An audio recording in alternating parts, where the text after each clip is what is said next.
I've just been using this last year to really figure out what I want to do with my business, how I want to operate, realizing number one, I definitely want to come back to YouTube. Number two, I definitely want to continue with music. And I know for sure who I want to help. The people that I want to help are creative entrepreneurs. Me as an example of having years of evergreen content that I've been relying on. I've been taking it for granted, so to speak, where I should have been continuing to upload to YouTube, which, if I'm being fair, if I'm being completely fair, I've never stopped uploading to YouTube. I've never stopped uploading to social media. You guys just haven't realized it was me. You guys just haven't realized that it was me because I've been doing it for other brands and other companies and other influencers. So over a half decade now, I've been working with brands, business owners, influencers, across multiple industries. I'm especially passionate about helping other creative entrepreneurs because back in 2018, I was dead broke, working 2 jobs, going nowhere fast. But I took a giant leap and positioned myself to fully use my skills, not just as a musician, but my skills in sales and marketing. So just after a couple months of consistently posting on YouTube, I landed my first client as a copywriter for a music blog. And I did that strictly through the DMs. Now, during this time, I got to work with just about every brand that I wanted to work with in the music software space, with my best client surpassing 6 figures in a single month. And that was the first time I realized how powerful personal branding is, even for companies. Now I'm at a point where I just want to get back to my own brand and my own personal growth and using everything that I've been teaching and learning at the same time, while building up everything that I've built up over the past 6+ years now. I started back before the pandemic, back in 2018, and I've figured out multiple ways to keep working using nothing but the tools online, just using the internet, to avoid having to rely on any 9-to-5. So that's what I want to teach and show other creative entrepreneurs that are serious, and I'll know that they're serious because they would have taken the free information that's out there and have applied it. And if that's the case, then you should be making money now.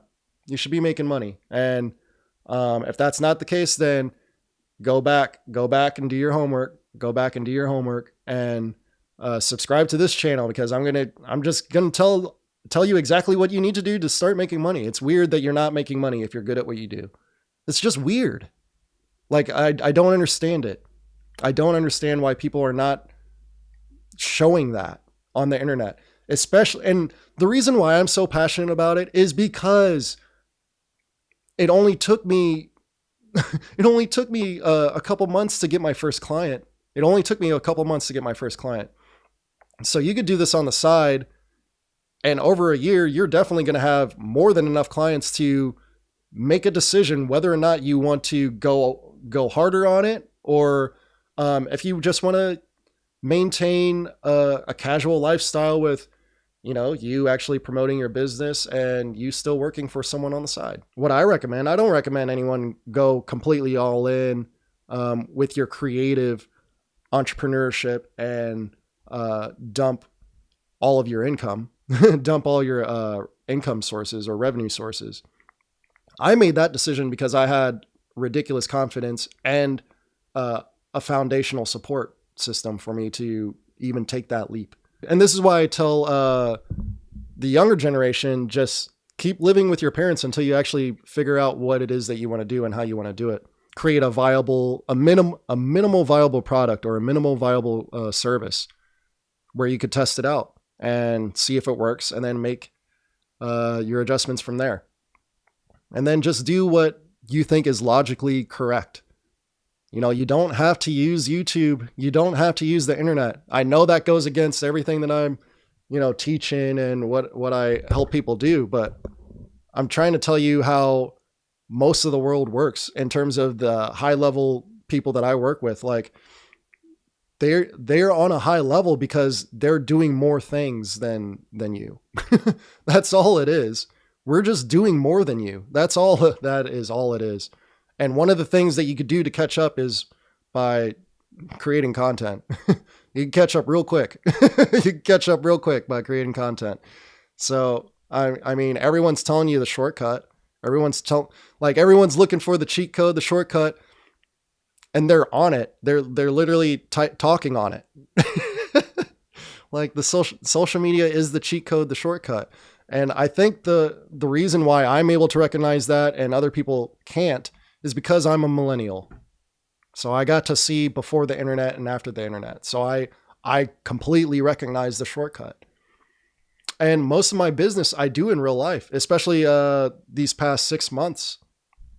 I've been working with local businesses, and it just, brought me back to my roots and remembered what it was like, before the internet, and, talking about the business part of things, not just the social media strategy, because there's more to building a business than social media. At least be out here freelancing and make some money. Like, at least do that. Just figure something out to where it makes sense with the schedule that you have, to where you can present the skills that you have on the side, until you could build that up and flip it around to where that's your main thing. And then everything else is on the side.